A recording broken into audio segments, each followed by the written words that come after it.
Certain things that happen just like clockwork in the Alberni Valley. Things you can depend on, like salmon in the spring and rain in the fall. And one of those things is coming up pretty darn quick. The Lions TV auction happening right here, where you live.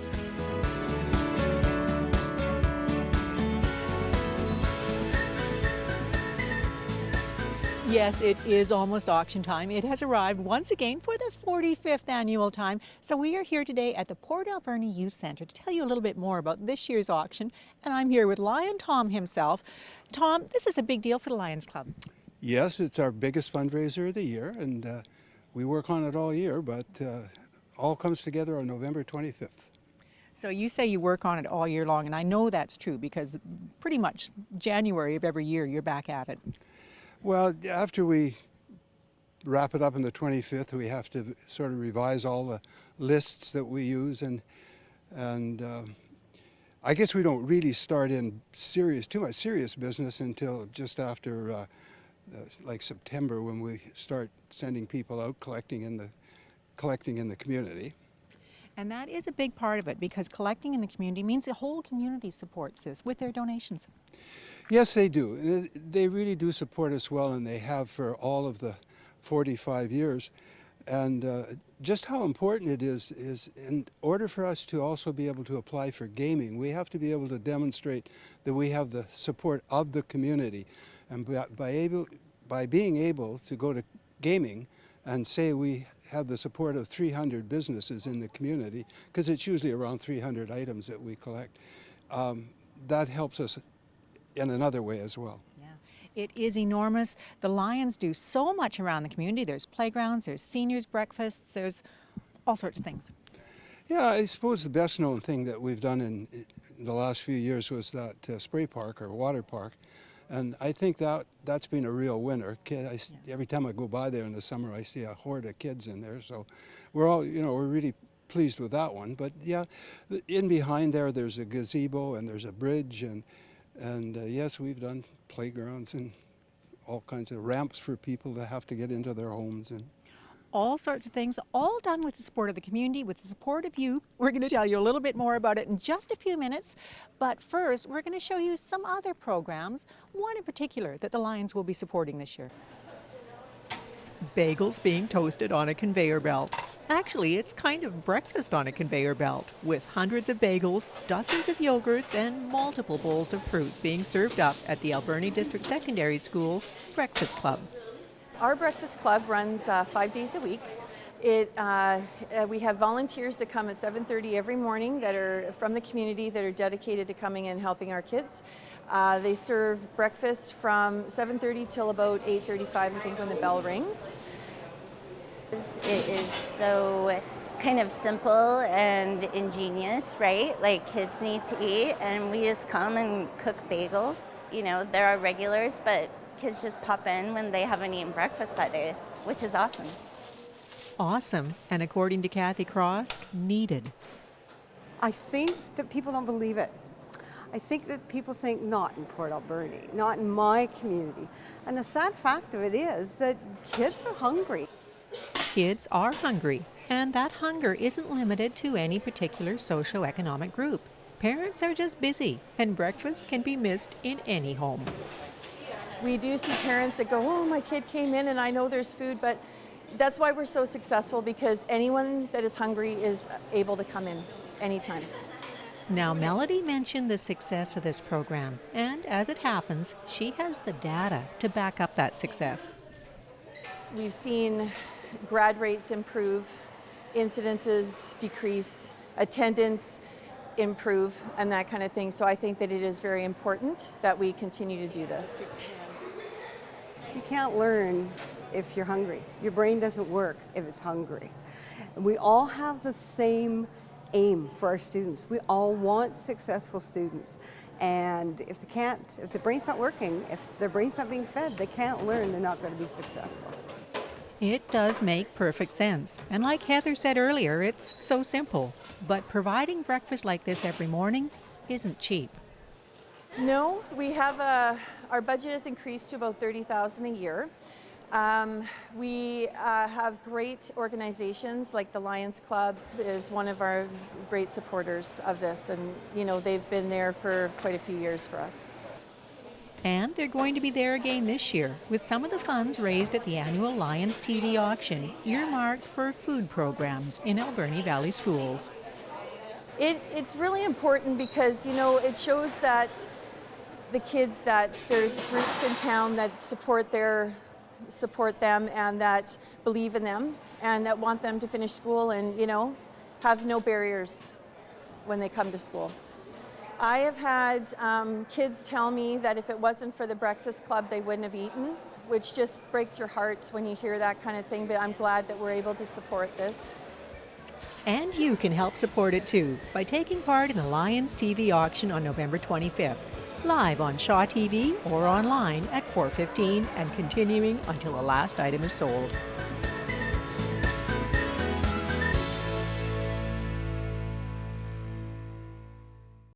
Now, Russ, I know that the ADSS breakfast program is only one of the food programs in School District 70 that the Lions are supporting. How did you make that choice that this was something worth supporting? Well, we had a little bit of money left over last year that we wanted to use. And so the topic came up about the Food for Learning programs.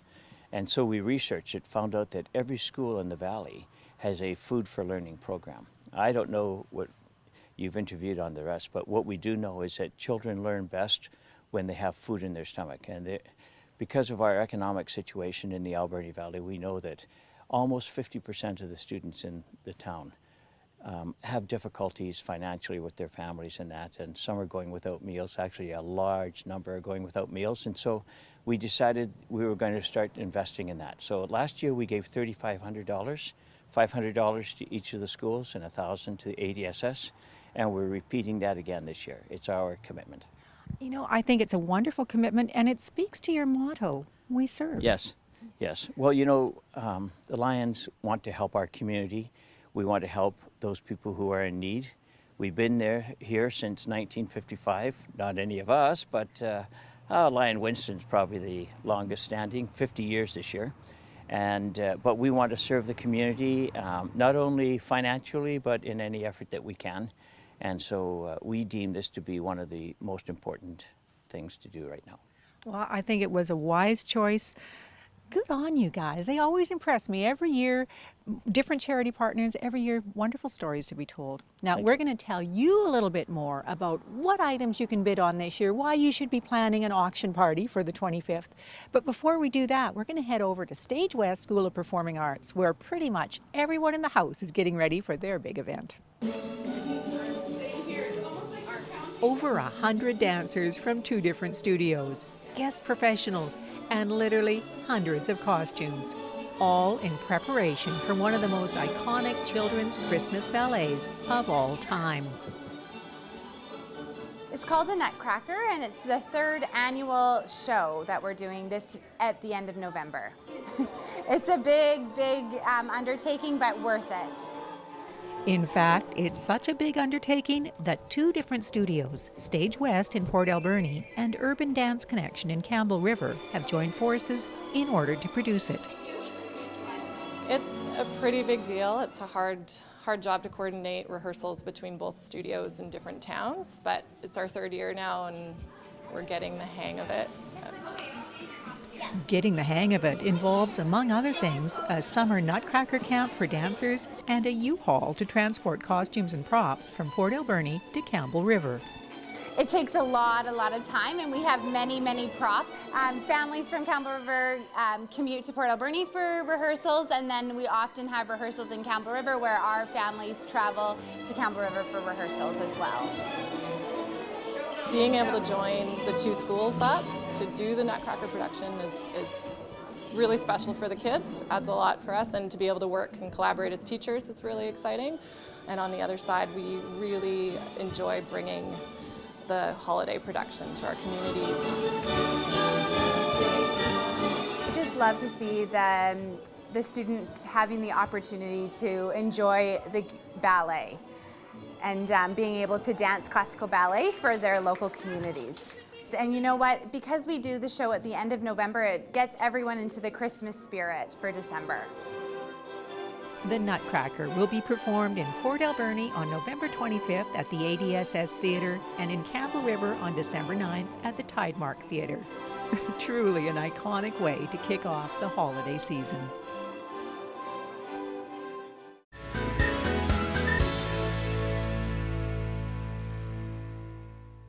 Well, we've moved inside here at the Port Alberni Youth Centre into the item room where all of the wonderful items that have been donated for auction this year are being staged, being itemized.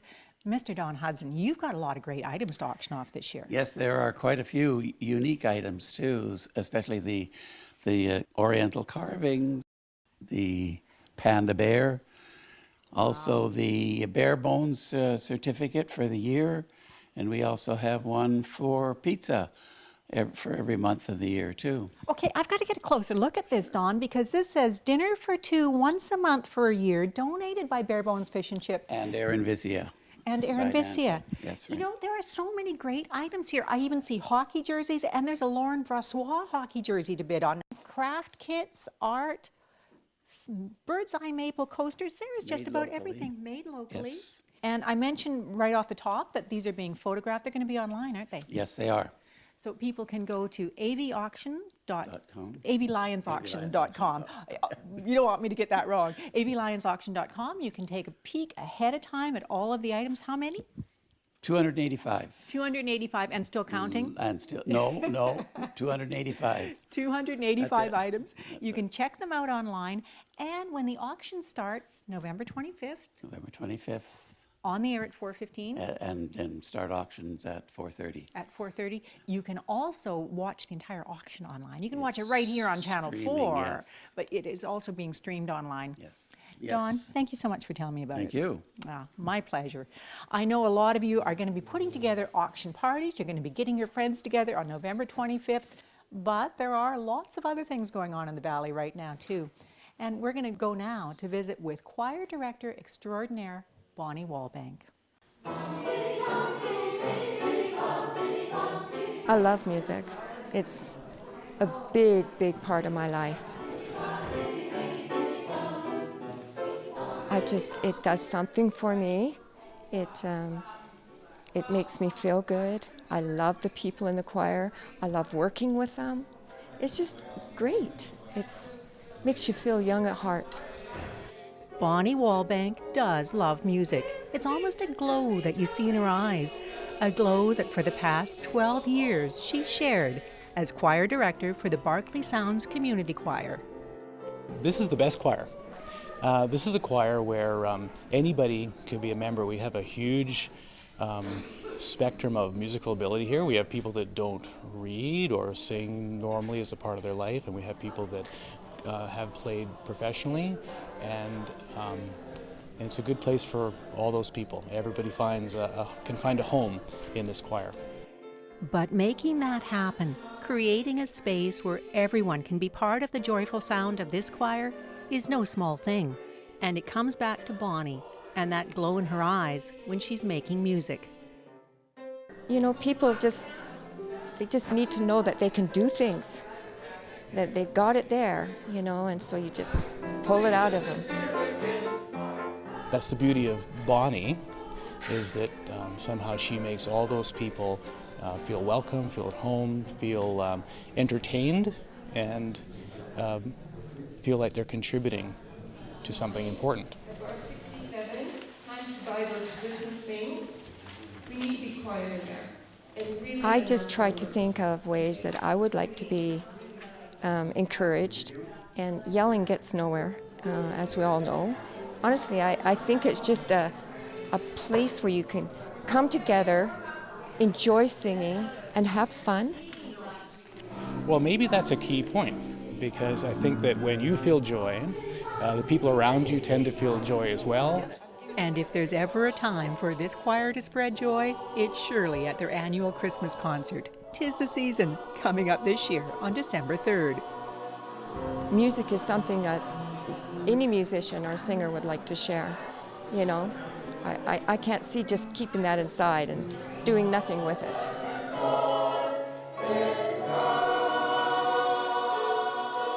So much of this choir is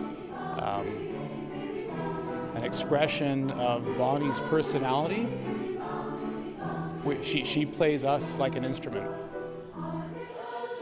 And under Bonnie's direction, it has become an instrument of pure love. Because of health concerns, Bonnie has been forced to step down, and this concert will be her final one as choir director. 'Tis the Season is happening on Sunday, December 3rd at 2:30 p.m. at the ADSS Theatre.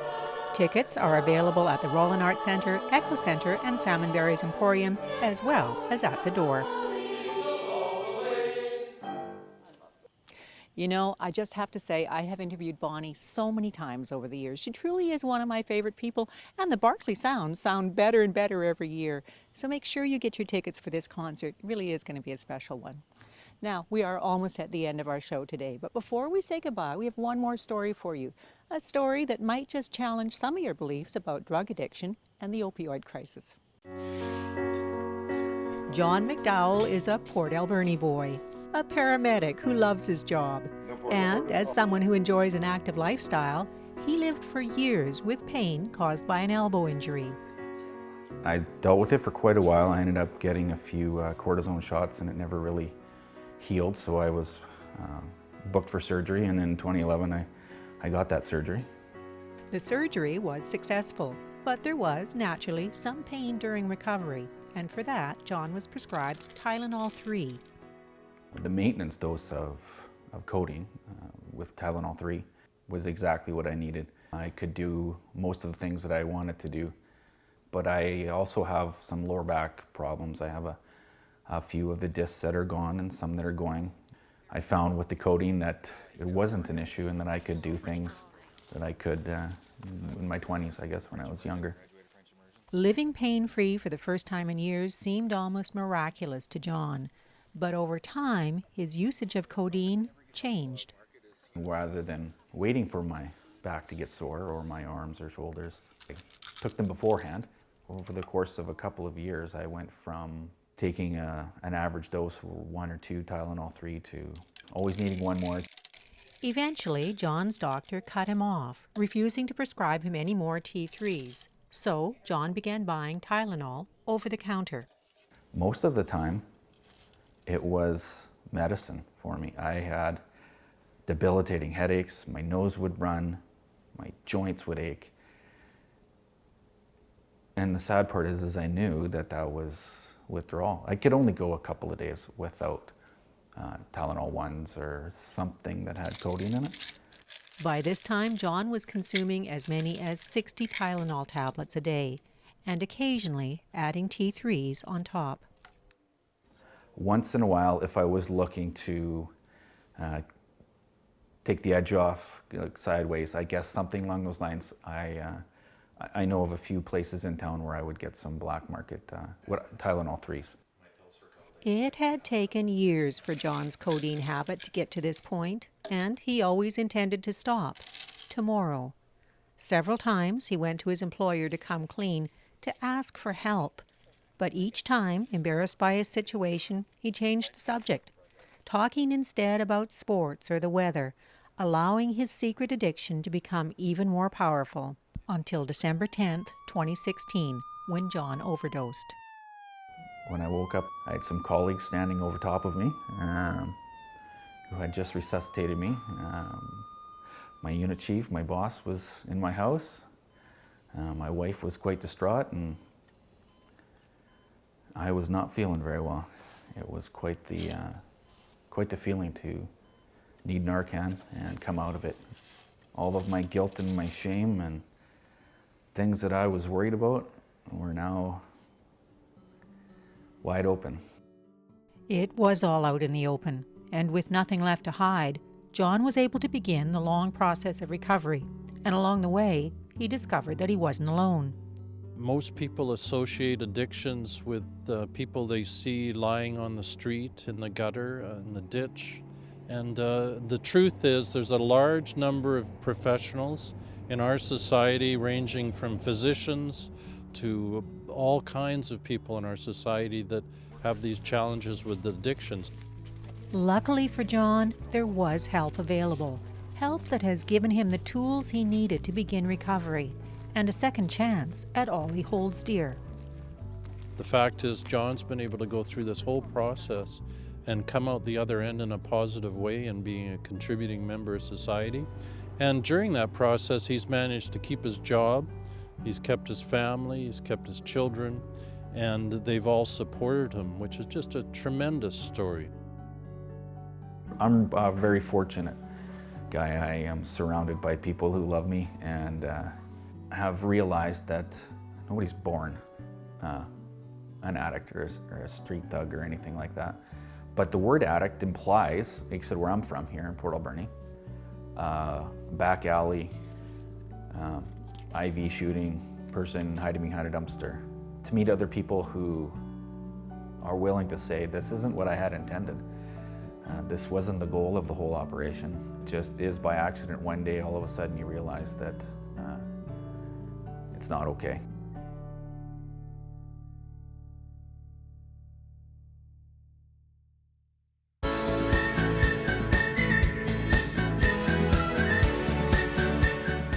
Hello and welcome to the Alberni Valley Bulldogs Weekly Review right here on Shaw TV. I'm Tally Campbell. We'll be taking a look at the Alberni Valley Bulldogs, what's new from news updates, scores, video highlights, and more. On our first show, we got a chance to speak to the head coach and general manager, Matt Hughes.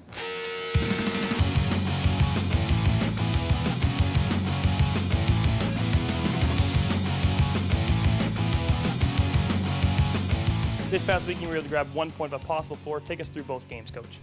I thought against Victoria on Friday night, we had an okay start to the game. Our middle period, we went away, and we were fortunate to be leading going into the third period. I thought our guys grinded it out hard in the third period. Unfortunately, Vic scored late and then took it in overtime, but I thought overall it was just, I'd say okay for our group as far as the standard we've set.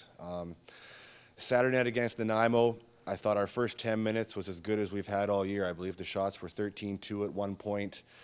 Took a penalty in the offensive zone. They got a power play. They got up one. They scored a quick one in the next shift, and it just took us probably about 25, 30 minutes to recover from that. And unfortunately, we dug ourselves too deep a hole to get back in that one. A busy weekend for you guys on the road. You have 3 games in 2.5 days. You start with Trail, Merritt, Coquitlam. Talk about the expectations week and how you keep your guys kind of motivated through 3 games. Well, I think the motivation comes from the players themselves. I mean, our group, they care about each other. They want to work hard for each other. I mean, it's 3 tough games. Anytime you go and you're going to play, 3 in less than, 48 hours or so. But I mean, it starts with Trail, good team in the interior. I believe they're still in first place as of today. So it's going to be a good test for us. We played them once before, and we played them good for 40 minutes, and we gave away the game in the first period. And I think Merritt obviously was here last weekend or 2 weekends ago, and it was a 3-3 hockey game, so that'll be a tough one for us. And Coquitlam's another well-coached hockey team. So for us, every team's tough. Every game's tough for us, and we've got to go into probably each game expecting to earn 2 points by outplaying someone for 60 minutes. And if we're not going to do that, we're going to be in tough. You made a recent trade, Graham Rutledge, and then you also brought in Tyler Van Newton. Talk about the Rutledge trade and talk about how Tyler Van Newton fits in with this club.